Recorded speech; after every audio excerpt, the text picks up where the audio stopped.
good to be here. Thank you for inviting me. I'm really pleased to be here. As you could hear, I'm sort of somebody who is knows a little about a lot of things. Those are really difficult people because they tend to ask more questions than they actually give answers. Some people call them philosophers. I'm not a philosopher. I'm a very practical person. I have a medical background, so I work in healthcare, and it's about 10% of what we do in society. And I realize that it's of low quality because we don't understand what we do. And because it's complex to the point where it's very difficult. And everybody's saying that AI is going to save healthcare. So I'm going to, and there are a number of things that we do that are actually quite intrusive on our fellow human beings. They might die if I do the wrong thing. They may be healthy for another 25 years if I do the right thing. So if I want to know what I'm doing, I better know why I'm doing it. And this presents then the problem now that everybody says that doctors are going to be replaced with AI in healthcare. And the problem that we have is not that AI can't do it. The problem is that we don't even know the decision process when humans do it. We know, for instance, that we have a knowledge space for certain diseases that is big. We know a lot about it. And I know if I put 30 doctors in the room, give them the same facts, they will give vastly variable recommendations for action. And all of them, we ascribe agency to each one of them. We ascribe intention to each of the doctors. We ascribe a number of those philosophical entities to the doctors. And yet, at the other end, we get a very variable result. And the extent of the problem is the following. If you just want to have sort of to set your mind at what the extent is, and that is that the third leading cause of death in the United States today is errors in healthcare. And that includes then erroneous decisions, decisions not taken, and decisions taken but action not taken. So you have sort of a vast variability, not only why it goes right, but also why it goes wrong. And one of the things that we are dealing with now is that we are sharing responsibility with code. In a very simple manner, if I tell a machine that I want to see this patient in 3 months because I want to check whether it is a malignant tumor. If the machine doesn't do what I'm doing, I'm going to miss that patient. Do what I'm saying, I'm going to miss that patient. Which means that without intelligence, there must be some sort of reliability on the future that I ascribe the machine in, and it has to be, you have to be able to trust it. So we come very close to very common human ways of looking at things when we discuss this. And one question that we always have is, when does it begin? When do we begin to have agency? When do we begin to understand the intention of others? When can we make a model of what you are thinking? Theory mind. It turns out, of course, as would be expected, these are complex issues described in a single, almost metaphorical term, and that it's a function that gradually is built in the brain. And when you're about 3 months, it's only the input channels that are open. Not so much is happening out where the thinking is supposed to be done out in the cortex. When you bootstrap the system and you come to the peak of life, sorry guys, you all passed it. You're 5 years old you ask 6,000 questions every day. You want an answer to each one of them because you want to test your own cognitive system towards the value system, the knowledge system, the reasoning system around the world. You get this type of energy expenditure in the brain all over the place. Everything is happening at the same time. And then you prune it down, and then you become sort of a pre-demented 18-year-old, where not so much is happening because I already know what's coming in. So not so much in the back, but I have a lot of hypotheses on the future. Why do I have hypotheses on the future? Because that's the best way I can minimize my own risk for things happening. So from an evolutionary point of view, it makes sense to build a system that has a lot of scenarios built into it, and then you throw away 99%, and you have 100 new ones, and you throw away 99% of them. So that's the sort of the general plan. Make a plan, see if the world fits into that plan. Make a scenario, see if the world fits. There are a number of ways you can describe the words like predictive coding. There are a number of frameworks in cognitive science to sort of explain this way of doing, in a very slow system, massive computations about the outer world without having to recalculate all the time. So that's how you can handle 36 joints between the brain and the floor, be in balance and still talk at the same time. And you can do it with a thing that's only takes about 20 watts to run. Nothing happened here? Yeah. So has any one of you given a name to a machine, car, or a computer? Anybody here? Yeah, we usually do. And recently there was a new investigation here in Sweden. It turns out that 76% of all lawn robot owners have assigned a name to their robot. It turns out that this assigning of name is sort of a way of distributing responsibility. And it's very practical. That's the robot's problem. No, it's John's problem.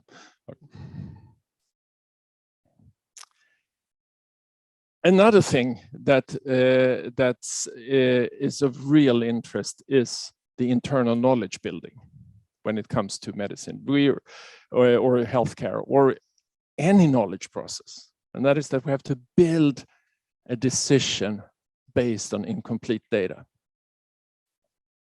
And all of you can see that this is a nice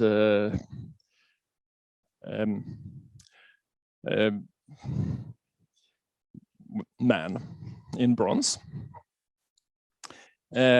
quite empty inside. And we still are very clear of what has happened. Why? These types of problems we support by filling in information. We do that all the time. And filling in is an extremely practical capability, because that means that we can take incomplete information, fill it in, and make a single concept out of it, or a symbol, if you will. A way to reduce it. So I'm going to take a real problem that we just recently solved. I have some friends. They built an extremely nice, narrow AI, looking at histological slides of the prostate, samples you take if you want to know if there is cancer or not. So it's pretty important that you make the right decision. And we know that about 1/3 of all operations are done without any good reason for it, with all the side effects of that. And we know that another 1/3 is done too late, which is also bad. So we need a better decision process. So what they did is that had this AI and say, It's really good. Here, healthcare, you can have it. And they didn't want it. So they realized that the value of having that AI hooked into a wider knowledge process was actually not instantiated with that size. So it was until we decided to put it all together and realize that there are layers in knowledge, and there are components of the knowledge that we need to build in order to do it. First of all, we need to extract the knowledge from what the referral doctor tells us. What does he or she tell us? They tell us it's a man, in most cases, that it has an age, has a symptom, has a blood test, So there are a number of structure components that we get, and from what site, etc. it comes from. We bring it in together with the small pieces of meat that are taken out in a rather nasty procedure, and do everything we can to do it consistently. Because while the brain can fill in, a real pathologist can fill in, they can have any sample and they can still make sense out of it. The AI and that one needs a far better data than the human brain, because they can't compensate. So then suddenly we had to realize that we had to make a real industrial process out of the making of that meat. That's this one, tissue preparation and digitalization. Read it, digitize it, and make an interpretation, an AI interpretation of it. And it turned out we could train it to do a dimensionality of the problem, the dimensions of the problem, namely, are there any malignant cells, or what sort are they? How much of the sample is taken up by that? And what's the growth pattern of them? Is the sort of the total structure of the tissue destroyed, or is it just bad in certain sites? And then, because of reasons of responsibility, we have a checking of a pathologist. So we built the knowledge process around this. And how did we build that? Well, we realized that there are a number of words that we do, because if I want to convey knowledge to you, I need to make sure that my terminology is the same as yours. Otherwise, the interpretation goes haywire. We could actually measure that. The other thing is I have to do it in the same order every time. Otherwise, you will think if I begin with something else, you will assign importance to that one in a way that I haven't intended, which means that we have to not only use the same words, we need to use the same structure, the same format over and over again in order to make sure that the knowledge process is set. So the reason why this was successful, and it's now working as a big factory. The reason it was successful was that we had a basic semantic analysis of the decision process. We used a restricted terminology. It's 430 words to run a factory. That's all we need. Thereby, we could reduce the decision space and thereby the interpretation space for you. And we could structure that dimension. So in fact, we used a narrow AI, but we used far more thought. And we put far more thought into how do we understand this problem of knowledge in order to, in the end, skip that one. That's of course what we want to do, but we're not ready yet. We're not ready yet. We will run this now for the 30 to 40,000 samples and see what type of hit rate we get. We know already that we have 100% detection rate.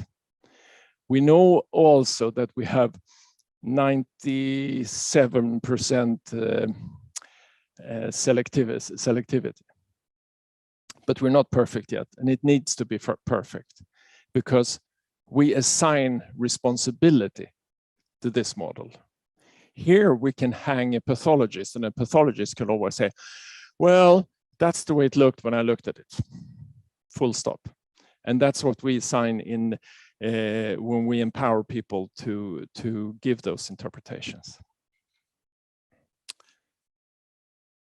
When you ask ChatGPT, how do you go from information to knowledge? Because that's really what we want to do. I got this quick list. So anywhere you want to start. And we actually traveled that ladder. We traveled that ladder with this primary example that I gave you for a narrow AI application into the real world. The big problem that we didn't realize when we started was the fact that language and language theory turned out to be a core issue in order to convey knowledge between one step and the next component. And what does that mean? Well, that means that we have to have a tight grip on terminology, a tight grip on the syntax, and a tight grip on the semantics of what we do.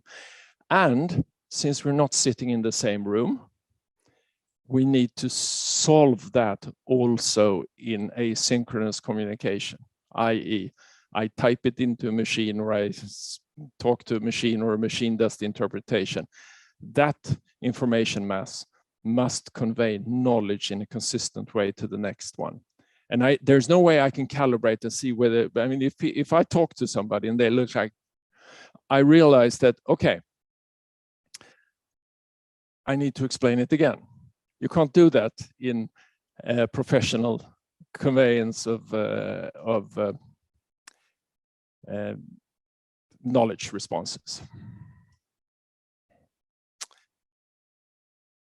So one of the things that we use in healthcare is we distribute responsibility along the care pathway, along the pathway that we see the patient. So you can see Dr. A, Dr. B, Dr. C. And we're supposed to do that. And we do that by signing off. And we sign off by giving all the information I have and giving an account for what I have done, the electronic medical record. The problem is what I put in the record, I decide. And the plan that I convey is very imprecise. You should probably see this patient in 3 months. I mean, it's really sort of a professional code that is non-structured, which means that you leave it quite open because that lessens your own responsibility. So there's actually an incentive for the professional to decrease the exactness in the information that they convey. So the EMR contains general notes, and they're not enough to make decisions. So when we do big language models or NLP models on for instance, the medical records, we get 78, 79% correct, and we get we can see that there is adherence to policy of about 60% in most cases, even though it's very well known facts how you should treat patients, etc. But we never get information that's good enough for me as a doctor to give an individual advice to a patient. So there is a big difference of knowing of a field and moving in a decision process. And the individual decision process, I would be pretty happy if my doctor was nice enough to know what she is doing. And not be 70% right. Specifically, if we go into bad stuff, like cancer and stuff. So I talked about the asynchronicity. So there are a number of things that we need to have in healthcare in order to distribute responsibility. And that goes into any knowledge model. We need to be clear of the concept. We need to be clear on the context. We need to have the semantics right, the meaning. And we need to make it clear to ourselves who has an intention of doing what, etc. And we need to be able to give a receipt in order to get it going. And for that, there's a big industry right now developing called interoperability. The idea that we understand an information mass the same way in different places. And interoperability has many layers. You know, we have to do legally, we have to be in the same framework. We have to, if we go to the bottom there, procedural interoperability. You would probably like your doctor to do the same with good information as the best doctor in the field, right? So we need to have a decision process that actually allow us to apply the knowledge. If we want an AI to promote procedural interoperability, it has to describe and know the content of the procedure in a very structured fashion. And then we have the technical one, and that is one kind of, one computer doesn't understand another, and one software doesn't understand another. But the third one, and that's called the semantic interoperability. The semantics of knowledge representation is so poor today that you can't use that information in order to elucidate the decision mechanisms. So even though I have all information from, for instance, a hospital, I cannot, from the available information, since it's scanned, variable, and subjectively reported, there's no way I can look in and see whether they have done the right thing or not. We have made some trials on that. So what we did is we did for the whole Stockholm region. We took a disease that's very bad, congestive heart failure, and we trained 60 different locations to do the right thing. 5 steps. 5 steps. 1 blood sample, 2 things in physical examination, some ultrasound, and some other things. So there were 5 things that we did, and said that you need to do this every year, and this is how your decision tree looks. If this is bad, you do this. If this is bad, you do this. If all 3 are bad, you do this. So we created a decision tree based on national guidelines that have been around for 20 years. 5,000 patients went into this, the whole cohort of Stockholm, or maybe more now. And we were able to, by reducing the information content, by analyzing the decision tree, illustrate it and educate people. In 5 years, we were able to increase the adherence to national guidelines from 40 to 75% for the whole region. We were able to demonstrate that the patient pathway was actually changed. So they actually came to the right specialist at the right time. Previously, there was only the rich ones to come to the right place. And now everybody came to the right place. And finally, we demonstrated that year by year, the admissions due to complications decreased percentage-wise. So it went from, you know, like 14 down to less than 8% that yearly had a hospital visit because of this very severe disease.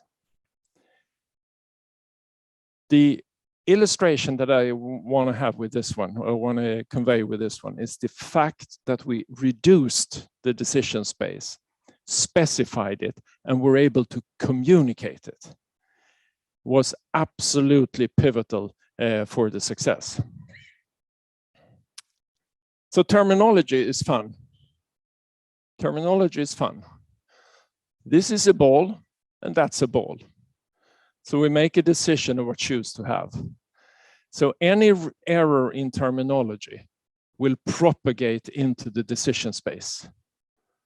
And I cannot enhance that, I cannot underscore that enough. That's the reason why we have professional languages. The problem with professional languages, they have dialects, right? And in medicine, it's terrible. I mean, we have, if you ask a neurosurgeon, what is a good outcome? And ask the same question to general practitioner, what is a good outcome? I mean, a good outcome in neurosurgery is being able to say, hello, where you would require much more from a GP. Same word, same description, very different semantic content for them. The next level is, this is an example from Steven Pinker, is the fact that there is a lot of information in the order of words. So, or as they say, meaning is carried above the term level. So there are three of these that mean the same thing, but it takes some bending of your mind in order to find them. So I refer to the Language Instinct by Steven Pinker, really good book. It doesn't, So what did we do then in order to improve this? And this is now something that we're working on very actively. We are working on reduction of the knowledge space and the decision space in order to improve quality in healthcare. So what we've done is we've created an information field, which is designed to go to machine learning later on. We design it by having equal resolution across the whole field. That's the good thing with narrow AI, is that the information, you know what information you're going to meet. So here we take complex information, but we make a representation of that complex information in what we call transaction. Anything that happens is a Lego, a piece of Lego. And those pieces of Lego, they contain information of what and how a thing was done, a transaction was done, the term, but they also contain sequence information. Who does it pertain to? Who is it on? Why was it done? There is meta information, etc. And we make that representation model of a transaction. We make that independent, whether it's a machine that has created the data or a professional that has done it. And by this doesn't read well. Ha! What can I say? Well, this is just saying that the transaction acquire a payload. So you have blood pressure, acquire 110 as a number, and it belongs to a person, it belongs to this, but it also belongs to a plan. We take blood pressure as part of a diagnostic workup. We take it because we found the patient on the floor. We take it because we are testing whether the drug was helping, which means that there are a number of semantic, or there are lots of semantic information in the sequence. But in order to understand the medical decision-making, we also have another one, another layer, and that is that a transaction can have a state. It can be planned, it can be forgotten, it can be reminded, it can be spontaneous. I did it because I suddenly felt the urge, I needed to do it. Thereby, by adding this one, we're now finally being able to fully describe also a rather complex line of happenings. And sorry, and this has then clearly, very clearly to us, demonstrated how this need for zillions and zillions of tons of data in order to sort of understand what's happening in healthcare has now been reduced by 10,000 times less data we need in order to elucidate decision processes. And so that's pretty effective by putting a leash on the decision space and on the semantics and on the terminology.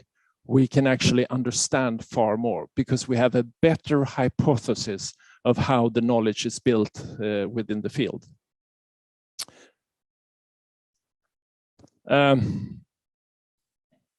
This only explains this a little bit deeper, but I have a number of papers on this one. So in order to apply a wider form of artificial intelligence in healthcare, there are a number of things we can do. We can get in order to get that level of interoperability that I'm looking for, we need to have a planned data capture, shared reduced vocabulary that covers everything, logistics, medical decisions, etc. And we have to have technical competence in hand. And we've started to build that system, and it actually works, but it's taken a lot of efforts in order to do it.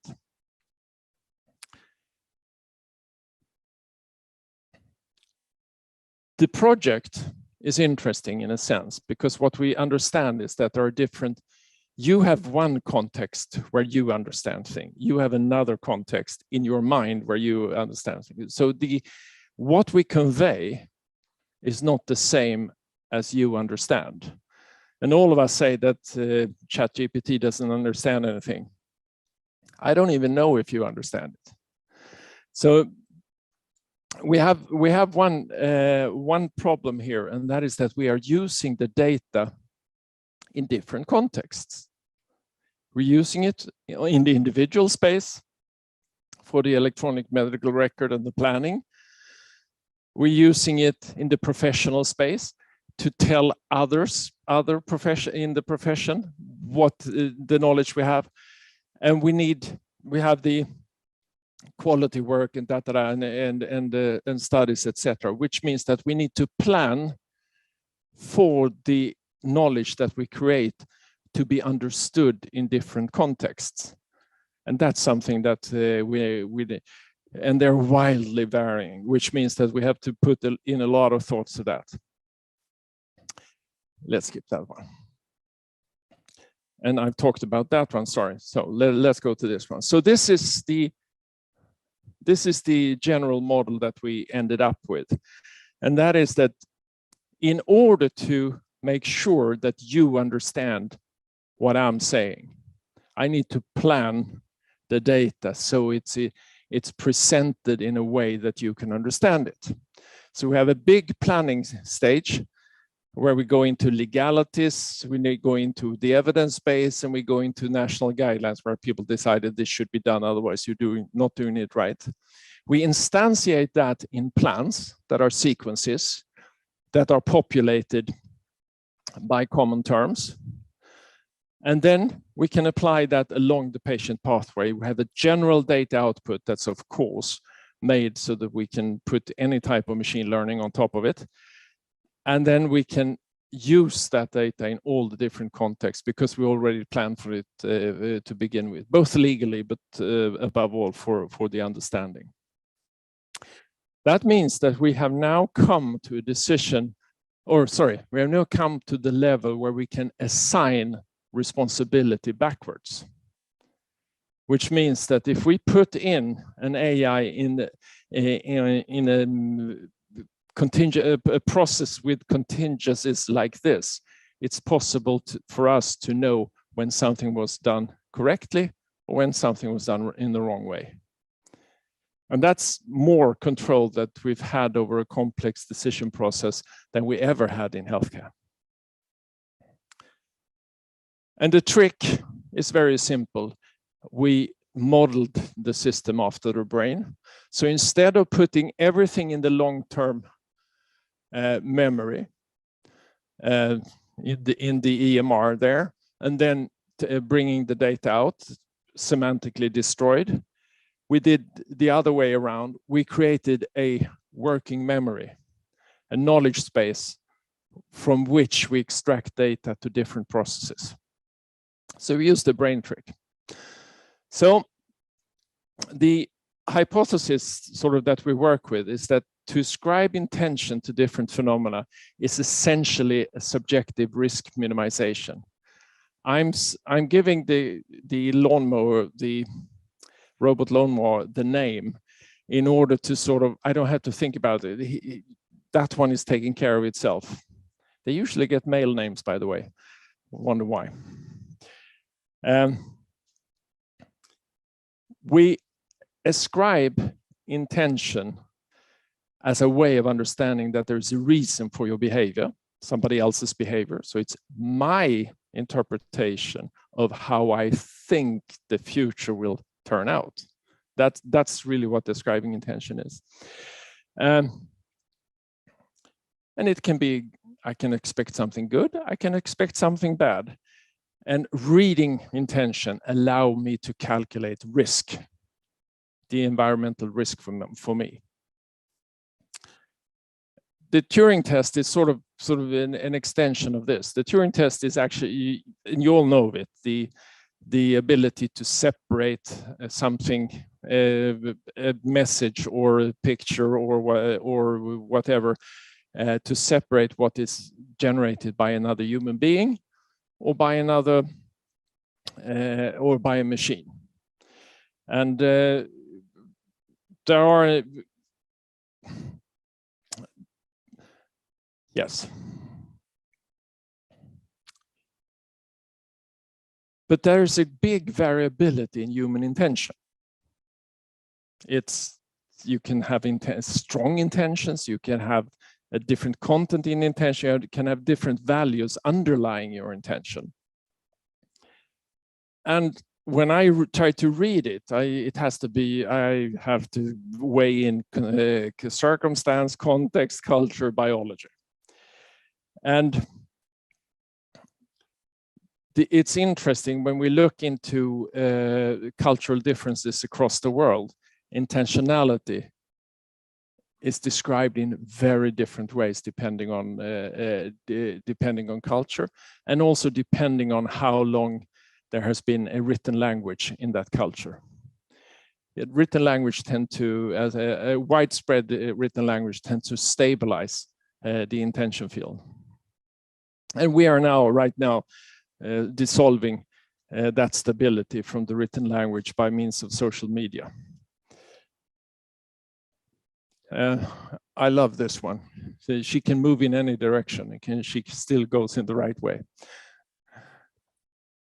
The queen can move in any direction, right? Reading intentionality allow me to build a model of outcomes of social interaction. And I always use that, or anybody will always use that, to sort of decrease the possible outcome of behavior. We read that into our own reward system. We have a double reward system. We have a very intense in the moment reward system that says, this is good, this is bad. And we have one, I want that because it's possibly good or it's possibly bad. So one reactive, immediate, and one future, depending on models. And for those of you that speak Swedish, there are different websites, planer.se and alltsammans.nu, meaning plans.se or everything right now and at this minute. So this is essentially the teenager. You know, they take away their cortex during some years there. The split of those two is central. And the ones up here represent later, the later evolutionary development, the ability to build a scenario and see whether another thought up scenario actually fits with that scenario. So you actually do plans into plans. So it's sort of really a meta context that you build in the brain. So let's fiddle around with those systems. I was given I was given $10 for each one of you as a reward for giving the lecture. But I was also given the instruction. I was also given the instruction that I was supposed to share what I got with each one of you. And if you accept the amount that I share with you, you can keep your money and I can keep the rest. And if you don't accept it, they will take it back from the conference. So none of us will get any money, right? So I have this decision to make for myself, projecting my mind into yours, seeing whether I can sort of get away or do something. So I decided that I have $10 for each one of you. And I decided that I am going to share this in the following way. And you can only answer by saying yes or no. You cannot say nothing like that. So you can only say yes or no by doing it this way. So I ask you now, I have decided to give each one of you $2.20. Do you accept the bid? Yeah, you're a mathematical audience. About 30% of you accepted at this point, right? The rational decision here is, of course, to accept it, because we're only going to play it once, and $2 is always more than 10, right?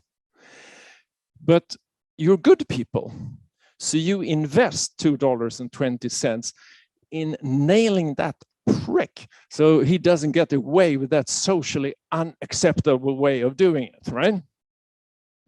And my model of your mind is that you are righteous people. So I actually raised the bar. If I go to teenagers, I need to raise it even further in order to get acceptance. So how does this play out in the brain? Well, what we did was that we have a drug that can actually lower the reactivity in the low reaction system, the one that we call Alzheimer's, everything at once. So if we didn't get, we got 40% rejection rate. We gave them a little bit higher bit. They had 40% rejection rate, but when we gave the drug, we said anything goes. There's nothing wrong here. I'm not mad. I'll accept $2.20. So we can actually look at the decision process with this one. Turns out that it's this one that we lock down with that type of drug. I only bring this up in order to demonstrate that the other system is also ongoing. So both of them are active at the same time, and the balance is different. This one is where you get upset with people that are stupid. This is where you say that they're probably stupid. I should probably hit them. So, and this is to show that what we call rational human decision making is actually a multi-level thing that goes on. And we're going to see that also in any model that we do of complex decision making. It's going to build several models for the decision, several levels for the decision making. Not fun. The Turing test is fun because that's actually me assigning to a machine, whether it's a machine or a man, or a text, whether it's a machine or a man. And I do that with a multi-dimensional approach.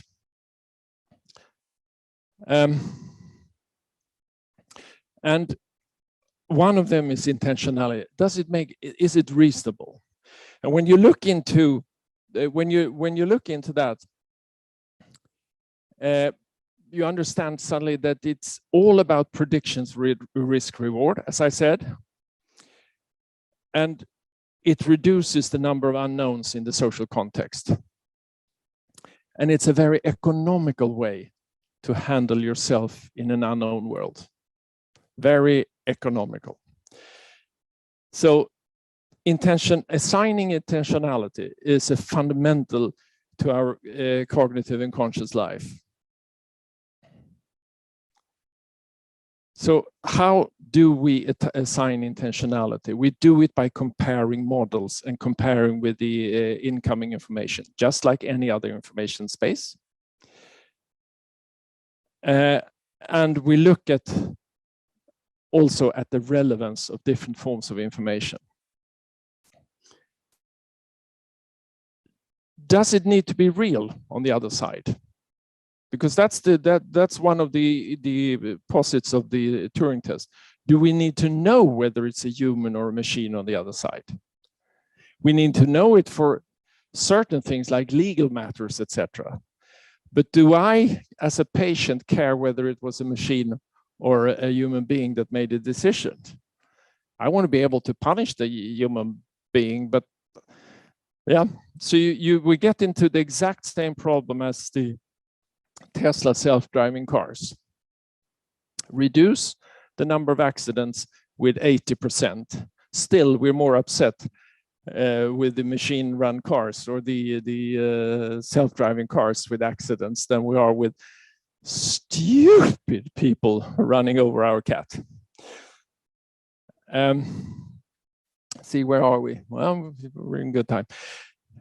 I have a few minutes left. So, is it necessary for me to know whether it's real or not? I can't say, I don't think so. So machine intentionality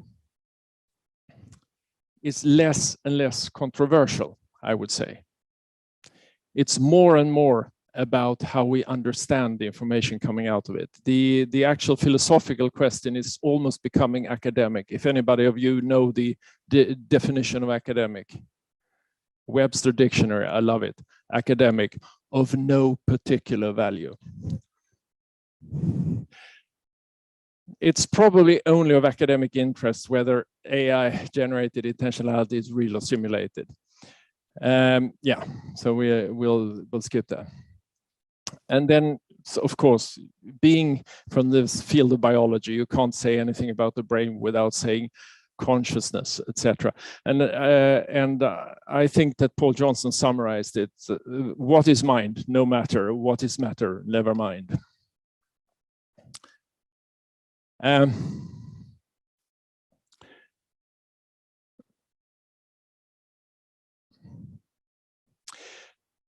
The philosophical discussions around intentionality and the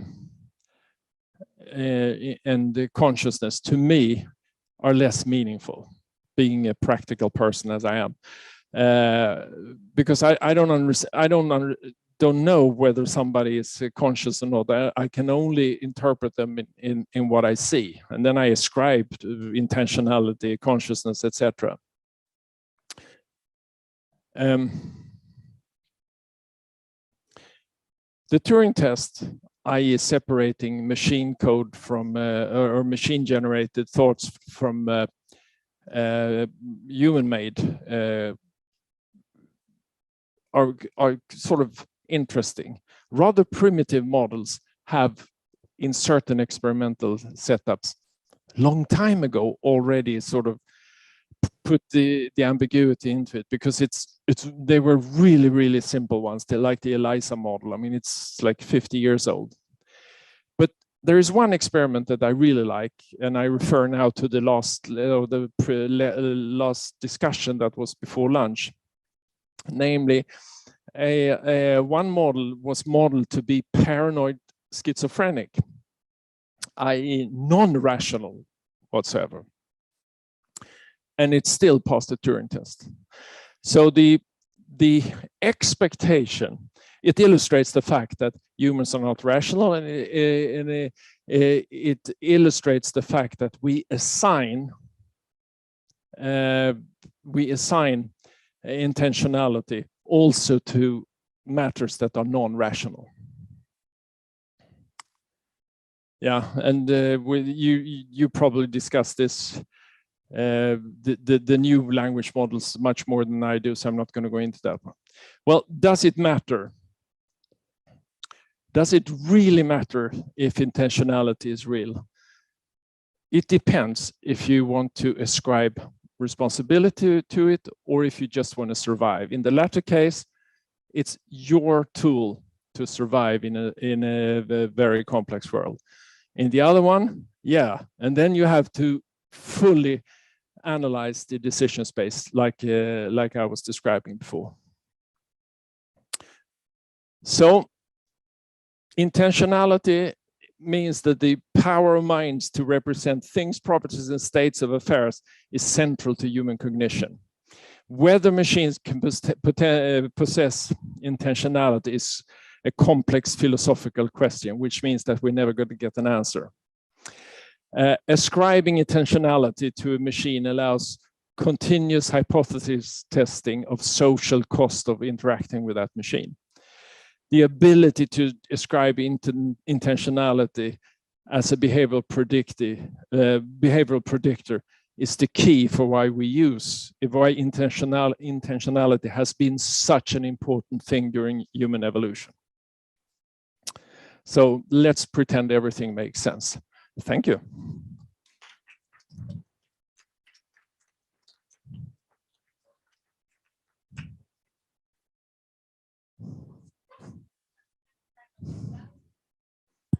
Thank you very much for that.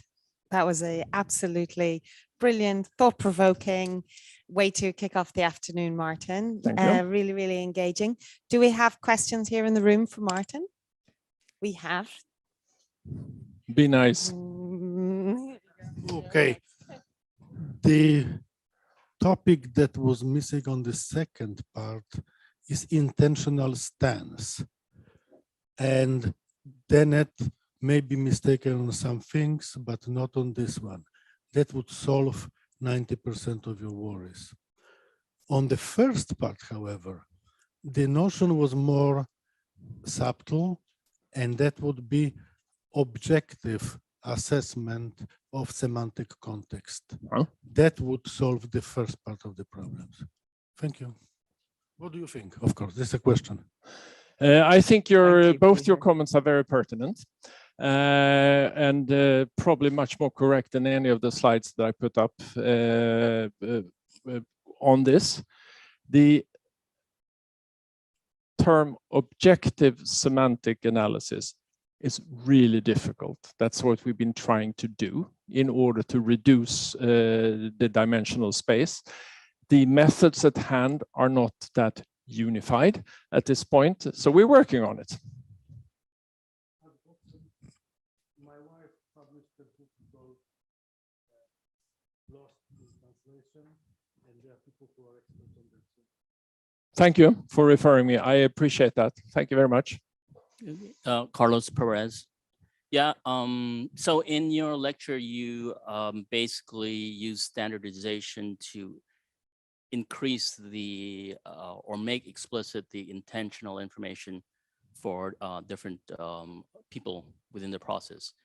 But and this is in the context of narrow AI, but in the context of general AI, there might be the potential of AI itself extracting intentionality from the humans. So it's the inverse of your lecture. Absolutely. What do you think are the issues with that kind of scenario? Well, that was really what I was trying to convey, and that is ability to today, the ability to accept machine intentionality or machine decisions, let's put it machine decisions, is more or less based on the fact that we know what it's doing and how it ends up with that result. The problem with black box decisions is that we don't know what the machine base, not only how it made it the decision, we can live with that, but we can't live with the fact that we don't know how little information it made its decision on. So there is a difficulty there. Yeah.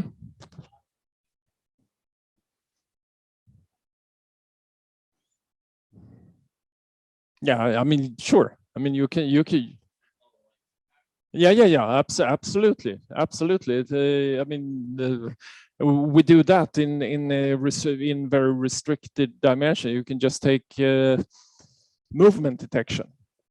If you take movement detection and add on going in a certain direction, that's sort of an intentional, I mean, a partial intentionality extraction. Yes, absolutely. Okay, we've got a big question coming in online from, is it Maris? Maris Balmer. Thank you very much, Maris, for your questions. Big questions here from Martin. Maris would like to know, when will this all come together and when will we have AGI? The 1st of June. And why should AGI be like humans? All over to you. Well, if you want the AGI to be meaningful for humanity, some sort of relation between us and an AGI representation is necessary. But if you don't require that, yeah, I mean, as I said in my last slide, let's pretend everything is meaningful. It's of course impossible for me to answer that one. Date, you were going to give us a date there, June. June which year for AGI?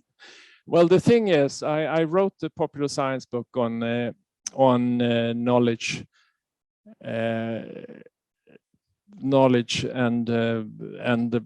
building in the brain versus machine some years ago, and I wrote it in the fall, and during the spring I had to rewrite the whole thing because that was when